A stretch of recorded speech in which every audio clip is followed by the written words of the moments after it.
Today I welcome Aly Bird. Aly is a qualifying registered psychotherapist, coach, speaker, and author of the book Grief Ally, helping people you love cope with death, loss, and grief. All of her work is focused on providing a support and educational network for people experiencing grief and for the loved ones who support them. The genesis of her work and study in the area of grief began with her own firsthand experience of living with grief after the sudden death of her husband, Will. In today's interview, we talk about the loss of her husband and all things grief. Aly, it's so nice to have you here. Thank you so much for being here. Oh, it is my pleasure, Beth. I am happy to be your guest today. You're doing a lot of really good work in the area of grief in supporting people who are going through the grieving process and also those who are trying to support them in their unique experience with grief. In your case, you had a tragic loss of your husband, Will. What was your personal experience with grief in that loss? I was 30 and I was moving through life and I thought I was doing pretty well at it.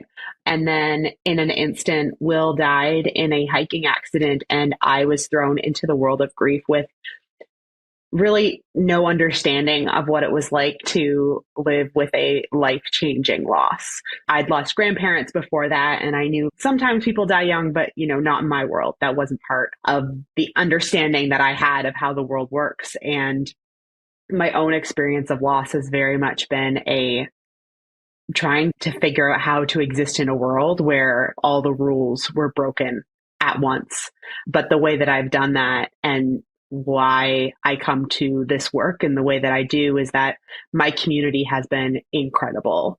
They have showed up for me since day one, and they may have been afraid, but they kept showing up anyway, rather than being silent and not choosing to lean in.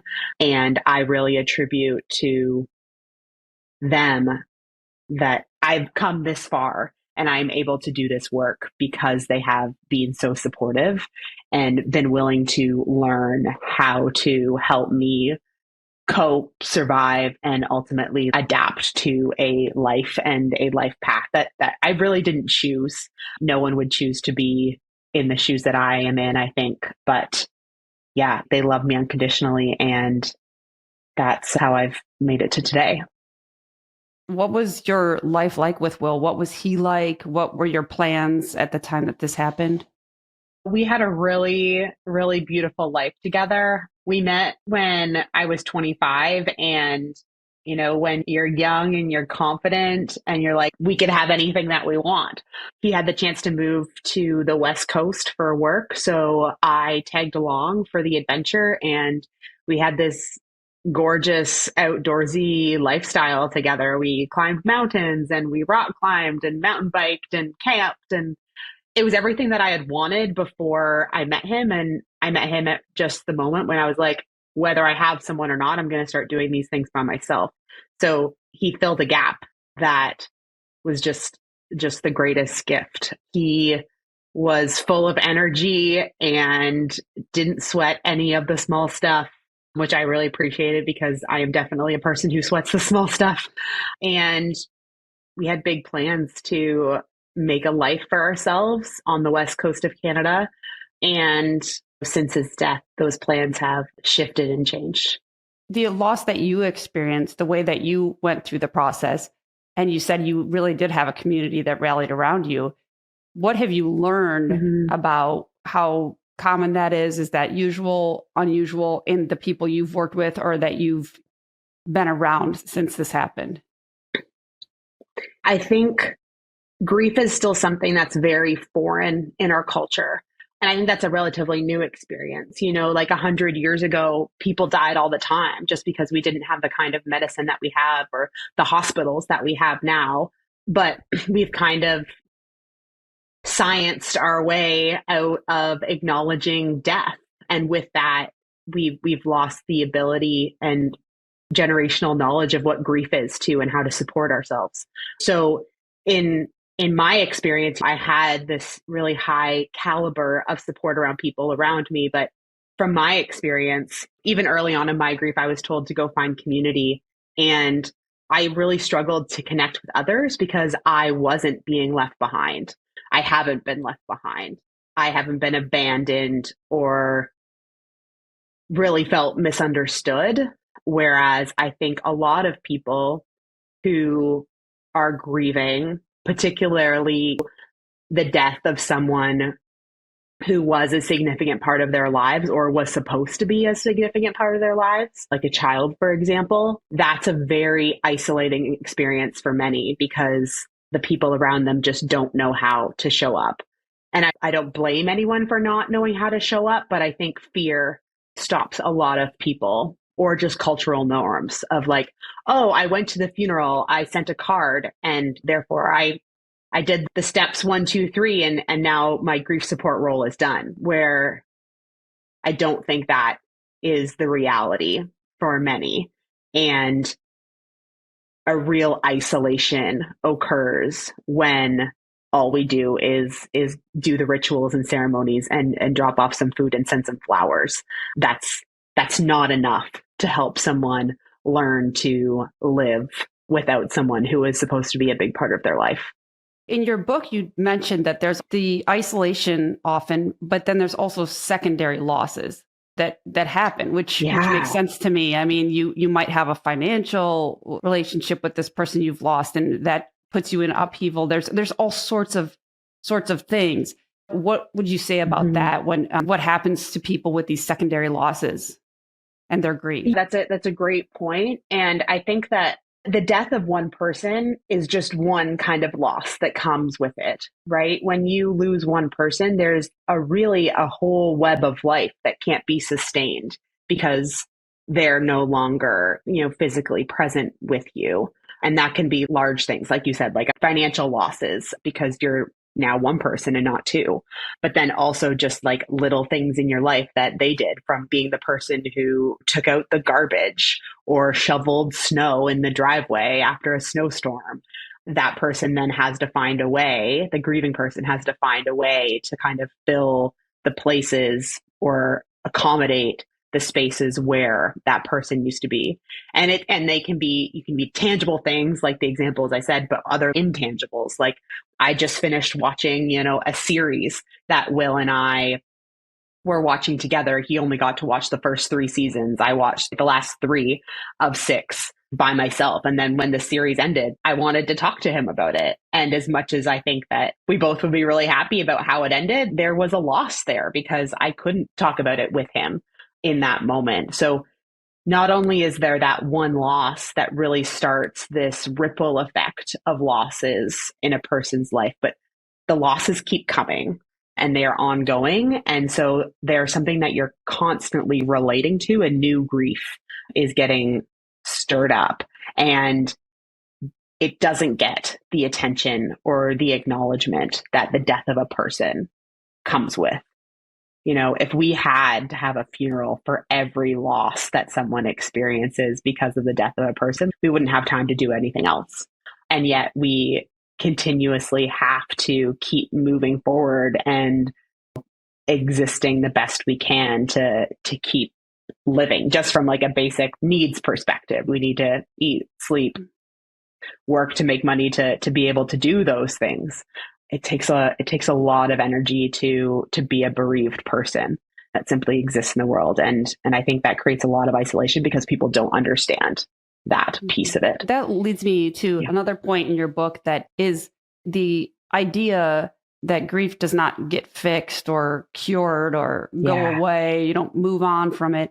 Like you're saying, you may keep existing and you go on to new experiences, but it's not something that goes away. What would you say about that? I think a lot of people have this misconception that grief is a feeling, and like other feelings, it moves and shifts, and sometimes you feel it and sometimes you don't. Whereas my understanding of grief is that grief comes from attachment. And when someone dies, there is a change in attachment, and that creates energy, and that's what the grief is. And then that grief can be expressed as like any feeling that exists on a feeling wheel. But the only thing that would fix it would to replace that attachment back to its original state. And when someone dies, that's really not possible. So there isn't a way to to cure it or fix it or recover from it. It's just something that it lives with you. You relate to it as you move through the rest of your life, and it doesn't get fixed. You just learn how to integrate it and carry it somehow.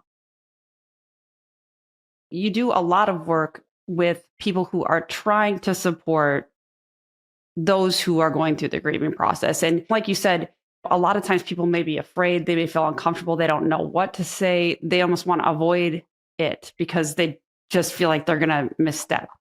So, Yeah. in that sense, what do you think are some of the most important points that somebody who's trying to support a grieving loved one can keep in mind? I'm really big believer of mindset shifts. So what I teach in the book is that you cannot be perfect at grief support because grief is so unique to every person in terms of how it is expressed or just really felt viscerally. So you can't be an expert unless you are in the moment with that person. And even then, grief has the capacity to shift and change as we experience new losses. So you just can't be an expert. So throw away the concept of being perfect and not making mistakes as a grief ally. So I like to flip it. So instead of not making mistakes to be perfect, instead, if you are making mistakes, then you are doing it. You don't have to be say perfectly, but you are doing it the right way because the way we learn is through making mistakes. And there is nothing wrong with that.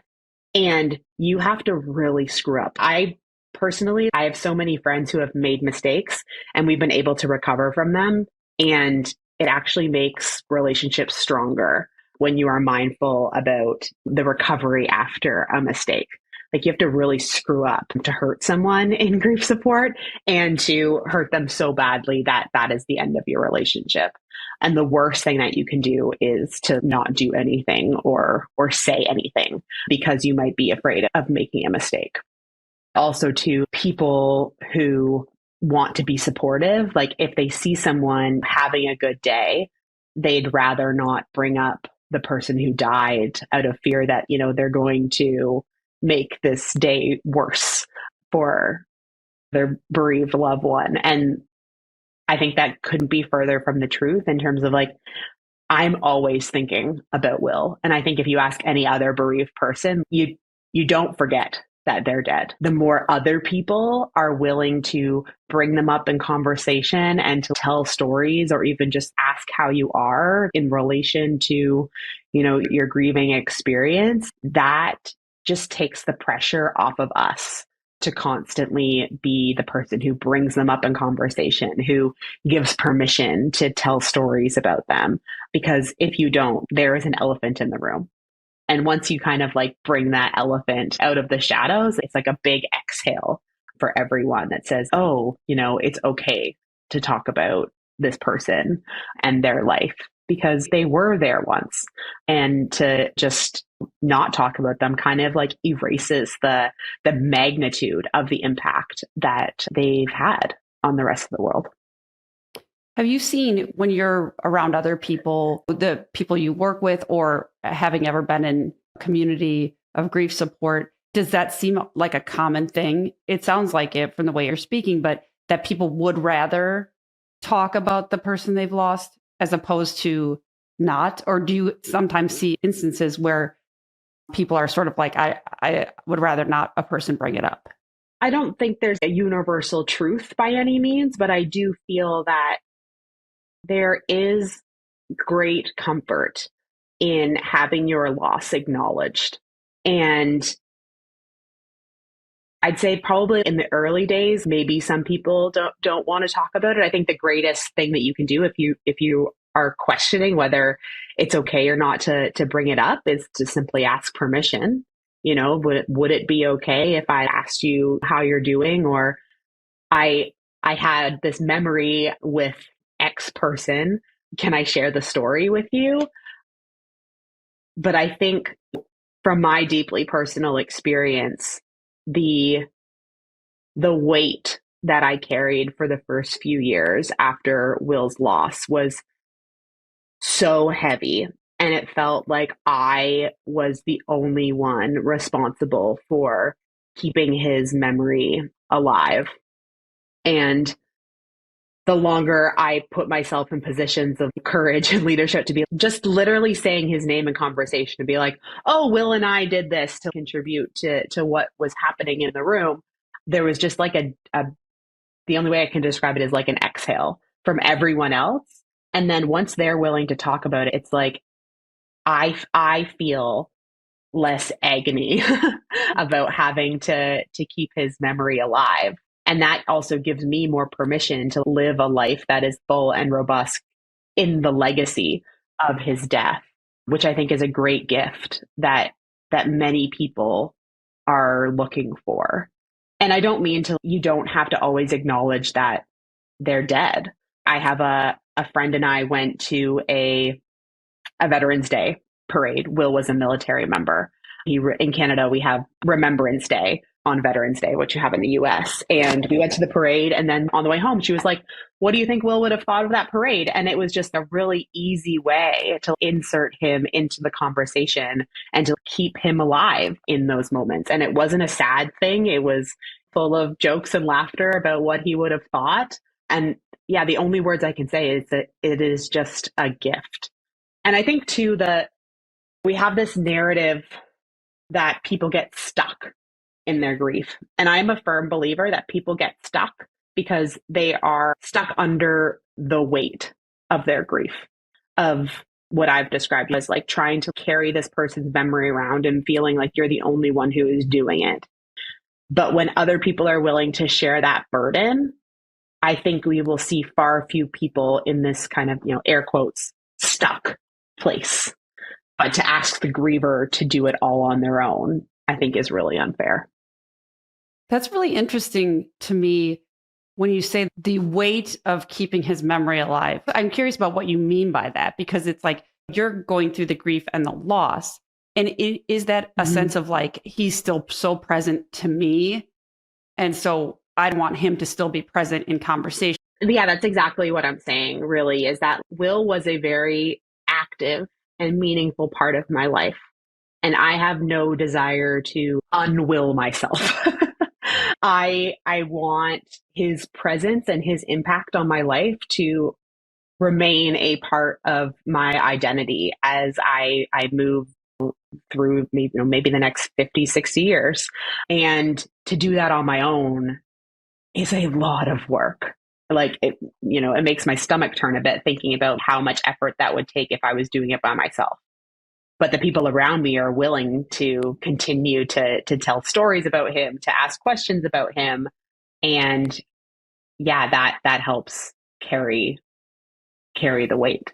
And it doesn't have to be anything big and crazy. I remember the second anniversary of his death, someone just saying that, oh, I made chili from his chili recipe. And I was like, that makes my heart expand rather than contract because it hurts. And I think too, there's theory that underpins that. It's called continuing bonds theory. And they say that people who are bereaved have you have an easier time. Grief is hard regardless for a number of reasons, but there is some comfort that comes when we remain connected to people who have died. So I guess that's related to the weight as well. Like it is a way me to be comfortable in my future by having everyone acknowledging what has existed in the past. Yes, that makes a lot of sense. There's also something that you talk about in your book that's important. I think it applies not just to grief, but to being in relationships with people in general, which is the idea of being non-judgmental, supporting them in their individual experience and not trying to imprint something that you think they should be doing. How would you speak on that? The idea of non-judgment, letting somebody have their own experience and respecting that. The principles of grief allyship that I teach in the book, there are 3. So the first is providing someone with empowerment to do grief in a way that feels best for them. Because grief is so unique to everyone, putting anyone in a box is just going to cause them more hardship. So empower them to ask for what they need, to do what it is that feels good and makes them feel like they're going to be able to survive this. And the second step would be to respect that. And That's hard sometimes because it means that you might not feel as connected to them, particularly if you were really close. Respect and empower someone, the more it leads to step 3, which is just having unconditional love for that person. And that's really what it means to be unconditionally on someone's side, on their team. And as a reminder, love is not always an easy thing. Sometimes it is a very active process of remembering that, like, I love this person and therefore I want the best thing for them. So coming to grief support in a non-judgmental way means that you're giving this person that you care about the best chances of surviving what hurts the most right now, but ultimately helping them adapt to a future where they can coexist with their grief. So in the book, I teach a few things. The first tool to do is active listening. So just being willing to listen without trying to fix anything, just giving this person that you care about an outlet to share what is going on for them. And to do that, ask open-ended questions, listen with all your senses, and just be curious. Listen to understand. That is all. And then I also have a chapter about phrases that get thrown around in grief support that I wish had never been born. Like, everything happens for a reason, or the phrase like at least, or be grateful, or so and so wouldn't want you to feel that way. And I think all these come from a nice place, but I think people just throw them in because they're trying to fix something, or they're trying to get the person to move their attention away from it. But in that is a judgment and a disrespect to what is happening in their life in that moment. So there's plenty of guidance in the book in terms of what not to say and the tools to teach you how to active listen. What are some, if you could come up with just a couple examples, what are some things you've seen in someone's grief experience where one person might have this reaction and another person may have a very different experience with it? That's a great question. I have an example of a friend of mine who unfortunately ended up in a similar situation to myself recently. And I am the type of person who appreciates the time to feel my feelings. So I will stay in bed and just feel what I need to feel. This friend, on the other hand, she's like, I'm not sure what I'm supposed to be feeling in these moments. She's like, I'm not sure of the utility of it. So I would rather do something. Some people are feelers. Some people are doers. Some people want to learn as much as they can about what grief is. I'll raise my hand to that. I am that person, obviously, because as I have ended up where I have. But some people just want to find tools to manage what is hard and continue doing what they were before their loved one died. And both of those things are okay. Some people might use running to cope. Some people might use art. Some people might build things or start charities. I think the important thing to recognize is that they're doing what makes them feel the most okay. Because when we start putting people in boxes or expecting them to do grief in a certain way, that's when we do a real disservice. And I think people would be surprised about the variation that occurs in grief expression as well. Like, people within the same family will do grief differently, which can cause conflict sometimes. But I think the reason I wrote the book and the reason that I defined grief allyship as it is because when you do respect and empower and provide anyone with unconditional love, then it's going to help everyone in the situation to get through the long haul. Yeah, when you're talking about that and when you talk about it in your book, again, I think it does apply to so many things because it's like this idea that, well, this helped me, or say someone had their own experience with grief. Well, this made me feel better. You should do that, or you shouldn't go back to work right away, or you need to move on and get into a new relationship, or whatever it is, because that's how it worked for me. Or maybe that's just my idea of what would work for you. That person may never want to get in another relationship again. They just may never want to, and that's what works for them. Or they may want to go back to work right away because that's helping them get through the grief.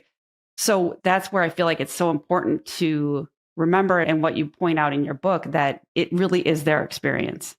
Well, I think that comes down to, and I'm the first person to say that I was guilty of this before Will died. Like, I had an understanding of empathy. That there's that really great little clip that's like an animation of a Brene Brown talk about what empathy is versus sympathy. I think it's like a bear and like a giraffe or something, but there's one animal that's like in a hole and they're saying, I'm in a really dark place right now. And sympathy is like, ooh, yeah, yes, you are in a dark place. Empathy would be like joining them in the hole. And my understanding of what joining them in the hole meant would be like, oh, yeah, I've felt that too. And I think that's a really great example of what empathy is not.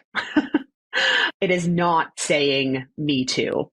And I think that kind of applies for our larger experience of life, is that we are all walking through perhaps the same landscape, but we are not having the same experience. So the act of saying me too is not helpful for everyone. There might be people who are curious about how others have coped and will seek out those spaces. And that's when peer support groups are great for whatever it is that you're going through. Maybe it's domestic violence or separation, or you have children who are neurodivergent, or you've lost a spouse. For me, I had no desire to hear about the experiences of others, not until quite recently, because I didn't want to hear people say me too. I'm a person who feels things very deeply. So if you start sharing stories about others who are living with something that's also really sad, I will take that on. And I just didn't want to hear it. I also didn't want to hear that it gets better, because for a long time, the grief was what was connecting me to Will. It was something that continued to grow and shift and change just as our relationship did. So I wanted to be very, very connected to that pain. I've since kind of like expanded my understanding of how Will and I can remain connected. And it doesn't always have to be an agonizing experience, but I'm a kind of person who likes to learn things for myself. Don't tell me what to do. I think that the principles of grief allyship, of showing up for people with unconditional support, respect, empowerment, that's a lens that you can apply to not only grief support, but just how to be a good friend or a good partner, or just be in relation with other people. So, in all the work now that you have done with others and in where you're heading with it, what would you say in terms of continuing on in your grief experience? How has working with others, has there been a change in your grief experience? Definitely. I think for a long time, I think part of my story too was a lot because Will died instantly. There was no negotiation process with death. There was no consideration of it. So after he died, I became very familiar with grief, but still had a lot of fear about death. And in the process of my grief, and when I started to reach out, it really came through this lens of what it is like when someone is dying. Not, died, but having conversations about what someone's end of life looks like and what can be meaningful in those moments. And that's given me much more liberty to examine how I want to live the rest of my life. It makes me consider what I actually want from my future, to live a life that is full and meaningful to me, like at my core, not what other people want for me, but really like what are the things that I am going to need from my future to live in a world without Will, because, he was supposed to be there, but that I am also allowed to want things that make me happy and that will make me want to get out of bed every day, most days. And that has really come from conversations with other people who have experienced grief, but are now able to live in a present that they feel good about. And that's been a huge growth point in my story. I think too, we're working with others, connecting with others, sharing my story, another one of the big things that has come out of that process is just the acknowledgement that there is grief in every room. Whether people are talking about it or not, there is somebody holding a story that if they share it, they will feel lighter, or just a presence like being acknowledged, whether that is something that they didn't have the space or the people to share it with back when it happened, or just like a light moment. Like, for example, my grandma died in 2014, and the last conversation I had with her was about how people don't wash their coffee cups. So you end up with rings in the bottom of your coffee cup.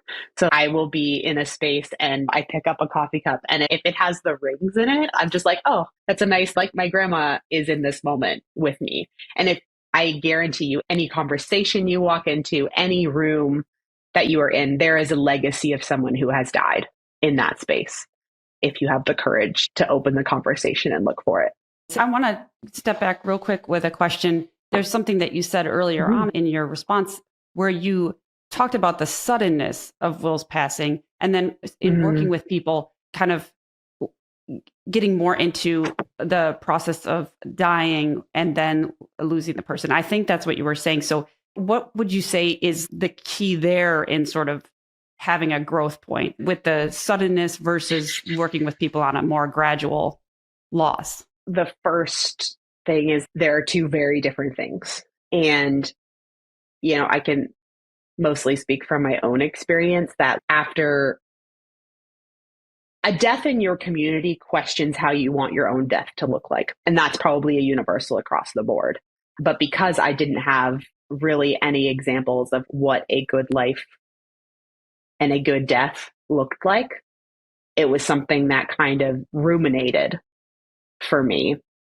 And I think for many people, we don't think about it until a death happens very close to us. And then it can become a point of anxiety. But if we are willing to acknowledge that you do die, which is much easier once you have had a death close to you, then it becomes more of a process of exploration of what are my options. For me, I signed up to be a hospice volunteer, and that it was in part a way to get experience before I became an actual therapist. But in the course of being a part of that community, it has also opened my eyes to what it looks like to live with life-limiting circumstances, but also how much quality of life can exist in those moments and leading up to them as well. You were speaking about it, you kind of went on to, this makes me think about how I want to live my life going forward, or feel maybe a little bit of a shift or something. So is it like that sense of when you're thinking about death as a thing that's going to happen to us all, and seeing people approaching it or dealing with terminal illness or whatever, that it has changed the way you look at how you want to live your life in contemplating your own death? Is that? Absolutely. Absolutely. And I think sometimes you see this too, right? Like people experience something traumatic, and then all of a sudden there's a bit of like a mindset shift of like, oh, I'm going to die one day. Therefore, I am going to live the life that I want to live. And early on in my grief, I recognized that as a pattern that some other people had. And in my head, I was like, I wish that was the impact of what Will's death has done to me, but it's not. Like I was riddled with anxiety about dying and doing to other people what Will's death did to me. But over time, I've learned that living a meaningful life and living it how you want doesn't mean necessarily you have to like go skydiving or doing these really risky things to feel alive again. It's like, no, you can have a mission that is close to your heart, and that's what makes things meaningful. And there's a legacy that I want to leave this world with through the book, through my work, through validating people's grief experiences, that makes my life worth living, that makes me want to stick around and see that message kind of take hold versus just kind of disappearing and waiting for my time to die to come around. And I'm happy with this place that I've come to through that process, but I also like want to be weary of like, no one else has to do that. Like, I don't expect people to get to a place where my life is good again. That doesn't have to be the goal. I think, particularly if you are in a grief support position, that's one of the worst things that you can do is set expectations for what someone's future is going to look like after someone has died who is supposed to be part of that future. So kind of relinquish any expectations and know that it might be a possibility. But if they just simply survive, that is okay too. Any other messages you'd like to send out there for anyone who's grieving or trying to support someone who's grieving? I think the best advice, if you want to call it that, but it's not really advice, is like, this is all one big experiment. Everybody's life is just one big experiment. And being someone who is actively grieving, particularly a more sudden death, it's going to take more experimentation than you probably have ever experienced before. So conduct them accordingly. If it feels good, let it feel good. If it doesn't feel good, do what you can to shift until it does. And that's really the best advice I could give anyone for living with grief and loss. And then in the same vein, as someone in a support role, if your support doesn't land right away, be willing to accept it as an experiment, get some feedback, and try again.